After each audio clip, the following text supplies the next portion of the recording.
Thank you. Oh my goodness, ayaw niya akong papunta. That's my sister-in-law right there. Oh, I couldn't.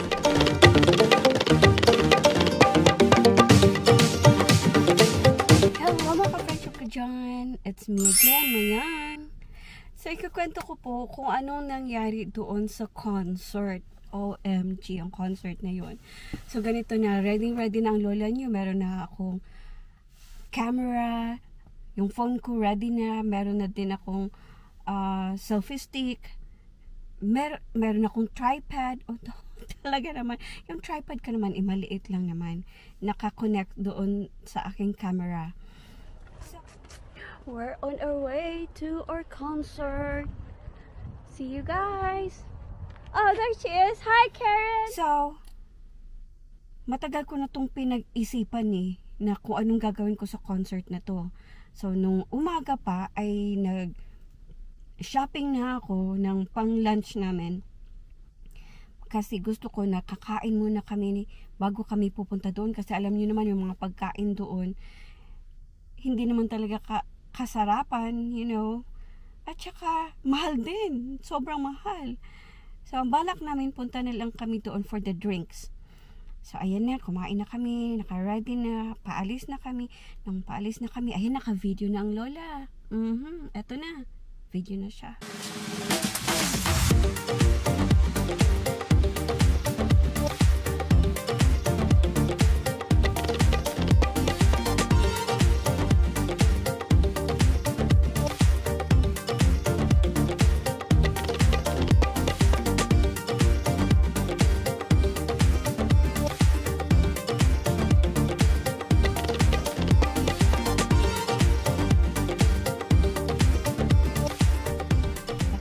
Naka-live na din. Ito na, naka-live na. Naku po, malapit na kami. Naku, excited na talaga. Excited na. Pagdating namin doon, hold muna, hold. Bakit? Kasi isa lang ticket ang nakita ni Dave. Ang alam niya, 5 yung tickets na binili niya. 1 for his sister, and then 4 for us. Tig-isa kami, of course.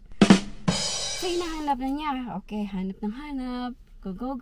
Sabi ko, habang hinahanap mo yan, maglalaro muna yung mga bata. So, naglalaro yung mga bata. Hanap siya ng hanap. Wala talaga. Isa lang talaga. Isa lang. Sabi ko, why not? Pupunta na lang tayo doon sa loob. Sasabihin na lang natin na ito yung ticket na nag-appear. I-scan nyo to. Baka sakaling pag i-scan ito, makikita na the rest of the tickets. Kasi kung binili mo to the same day, baka nga may mga codes doon, machi-check nila yung next 4 tickets or whatever. Basta yun lang gusto kong sabihin sa kanya para magpunta na kami doon.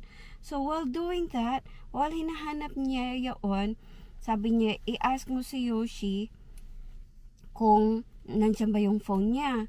Kasi baka doon sa mga codes kasi, ganyan. Ay, naku po, walang dalang phone si Yoshi. So, okay, hinga ng malalim.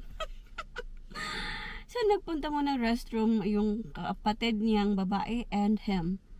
Nung pagbalik niya, hanap na naman ng hanap. Nung hinahanap, wala pa din. Isa pa rin yung ticket. So, sabi ko, come on, let's go in na lang. I-try natin. Naku, tuwang-tuwa pa ako kasi nung last year kasi, yung mga seats na dala-dala namin, hindi siya po pwede, yung mga chairs ng dala-dala namin, hindi siya po pwede ipasok doon kasi daw high. So, naiwan namin yun. Ay, naku po, nasayang lang. Hindi pa nagamit, naiwan namin doon. Tapos, nung paglabas namin, wala na doon. O, diba, goodbye. So, anyway, 4 yun na lawn chairs. This time, bumili talaga ako ng bleachers chair. Tama ba yun? Bleachers chair. Basta yun na yun. Nakapasok kami kaagad. Aba, ganun lang. Sabi nung babae, oh, go this way, go this way. Alam niya, hindi nagdiding-ding-ding kung ano man yung mga hindi po pwede. So, ibig sabihin, pasok na kami. Nung doon na kami susunod pa na sila na yung mag-i-scan, eto na kami, na-hold na. Well, of course, si Dave na-hold siya kasi isa nga lang yung mapapakita niya, 5 kami. Nung habang bising-busy sila doon, pumasok na ba kami? Pumasok na kami, uy. Sa isip-isip ko, bakit pa ba nagkikipag-away yung asa? Hindi naman nakikipag-away eh. Huwag mo naman i-exaggerate, Mary Ann. Habang nag-explain siya na ito, I bought this one online and then ito lang yung ticket na nag-pop up dito. 5 yung binayaran ko and here's my receipt. They email it to me, ganun. Ang sabi naman ng babae, we don't really care about the email. We don't really care about the receipts. We need the barcode so we can scan it. Ay, naintindihan naman namin yun. Pero, para bang gusto na sabihin ni Dave na, can we just go in? Oh, you know? Hindi pala ni Dave, ako pala. Si Dave talaga. Gusto pa talaga yung hanapin yung ticket na yun. Hanapin. Na-hold na namin yung line, ano? Pero kami nasa loob na. Siya pa, na-hold na pala niya yung line. Di ganito na. Habang nasa loob na, nakapag-video pa ako ng konti. Excited na ako kasi nakapasok na kami. Andito na lahat mga gadgets ko, bla bla bla. Maya-maya, sabi ba naman ni Dave, alis na lang tayo, sabi ko. Alis? Sige, uwi na nga lang tayo. Sabi kong ganun. Ano ba yun? Kung wala naman tayong ticket, di umuwi tayo. Sabi naman ng babae, just go to the main entrance. Main entrance. Sabi niya, they sell tickets doon. Ay, hanap na naman kami kung saan yung main entrance. Kalayo-layo pa naman. So, ayun, nakita namin. Ang sabi ko sa kay Dave pala, mauna na lang yung kapatid niya doon kasi may isang ticket naman. So, nauna na yung kapatid niya doon sa loob. At kaming 4, naghanap muna kami ng main entrance kung saan makakakuha daw doon ng tickets. So, nung nakita na namin yung main entrance, ay medyo natuwa. Di nakabili na rin ng ticket. Pumali na, sabi ko. Pero ako medyo parang naiirita na kasi tagal ba naman natin makapasok. Nandulo na tayo sa loob na lumabas na naman. Pagdating namin doon sa entrance, nagdiding-ding-ding-ding-ding. Bakit? Kasi meron akong daladalang hindi pala po pwede.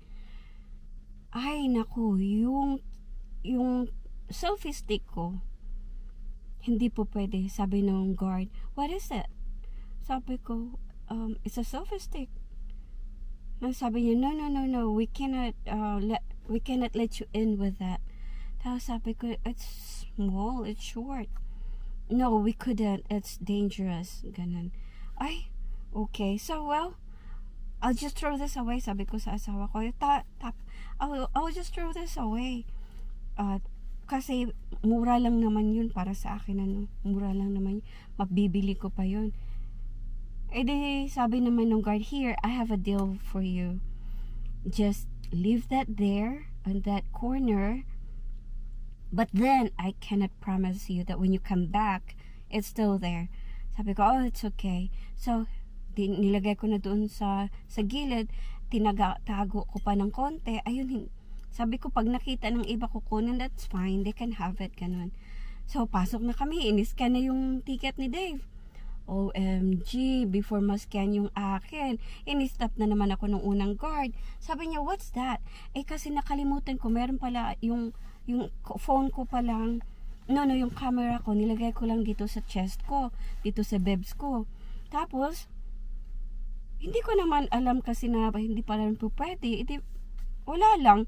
Kung alam ko pa lang yun na hindi po pwede, tinakpan ko na. Para makapasok din. Kasi diba nung unang entrance, doon sa side na entrance, nakapasok kami, diba? Hindi naman nagdiding-ding-ding-ding yun doon. So, ang sabi niya, what's that? Sabi ko, it's a camera. Sabi niya, a camera? I haven't seen a camera like that. Sabi ko, yes, it is a camera. A handheld camera. Tapos sabi niya, no, we don't let you in with it. Sabi ko, huh? It's just a camera. You will let me in with my phone, and my phone has a camera, and this is a camera too. What's the difference? Sabi niya, I haven't seen one like that. Sabi ko, it's the DJI camera. No, we cannot let you in with it. Oh my gulay. Sabi ko sa asa ko, just give me the key. Just give me the key. I will take this back to the car, to the truck. Tapos sabi naman ni Dave, no, I cannot let you go by yourself. It's too far away and it's dangerous. Sabi ko, it's okay. I can walk by myself. Just stay here.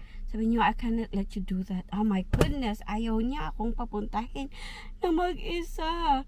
Sabi ko, kung ayaw mo, ako lang. Sabi niya, hindi nga po pwede kasi it's dangerous. Kasi daw, meron daw yung isang guy na is a shooter at somewhere na nakatakas na just running around that area. So, it's dangerous talaga daw. Ay, naku po. Ano po?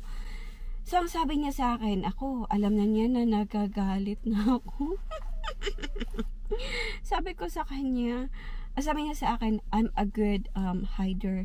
Tapos, sabi niya, ako nang bahala sa camera mo. Sabi niya, itago mo yan diyan sa likod ng bushes. Ha? Sabi niya, trust me, no one can see that on that spot right there.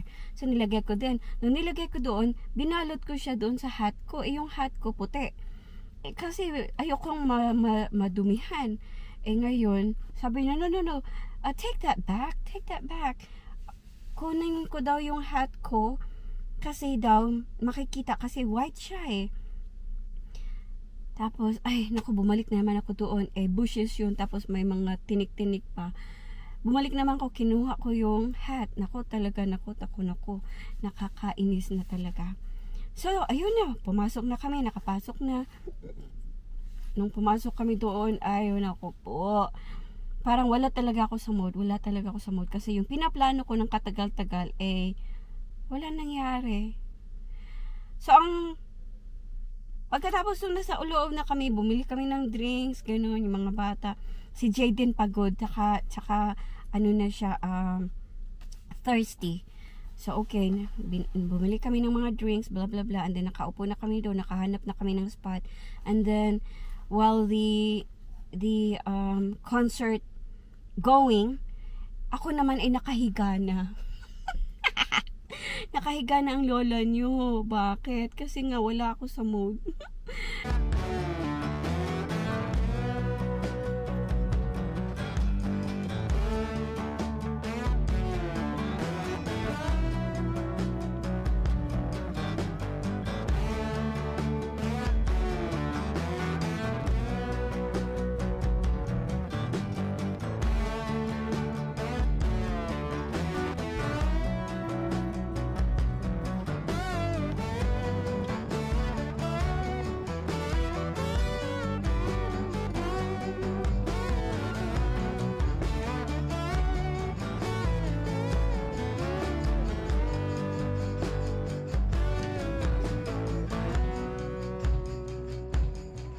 Tapos tinatanong ko ni Dave, are you okay? Sabi ko, yeah. You know, are you hungry? Sabi ko, no. Ganun. Hanggang sa malapit na matapos yung concert, sabi ng sister niya na, alis tayo, punta tayo doon, blah blah blah, ganun. Sabi ko kay Dave, okay, I'll go with her. Here's the camera. Ayan, kinunan niya kami. So ito yung kuha na to. Ayan, kuha yan ni Dave.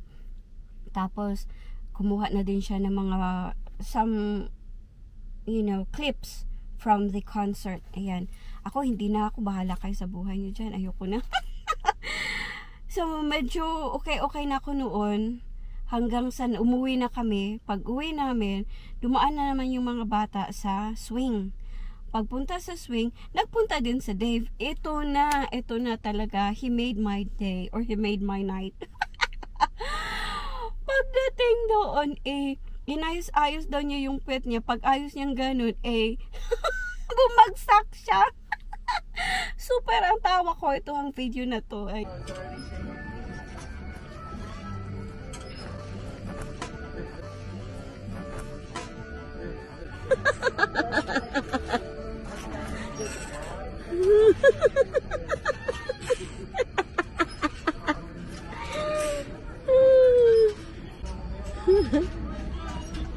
Yeah.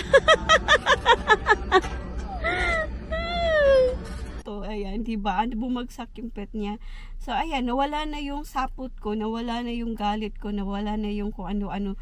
Basta natawa na ako. Ayun, natawanan na lang kami. So, that was the end of the concert. Diba exciting?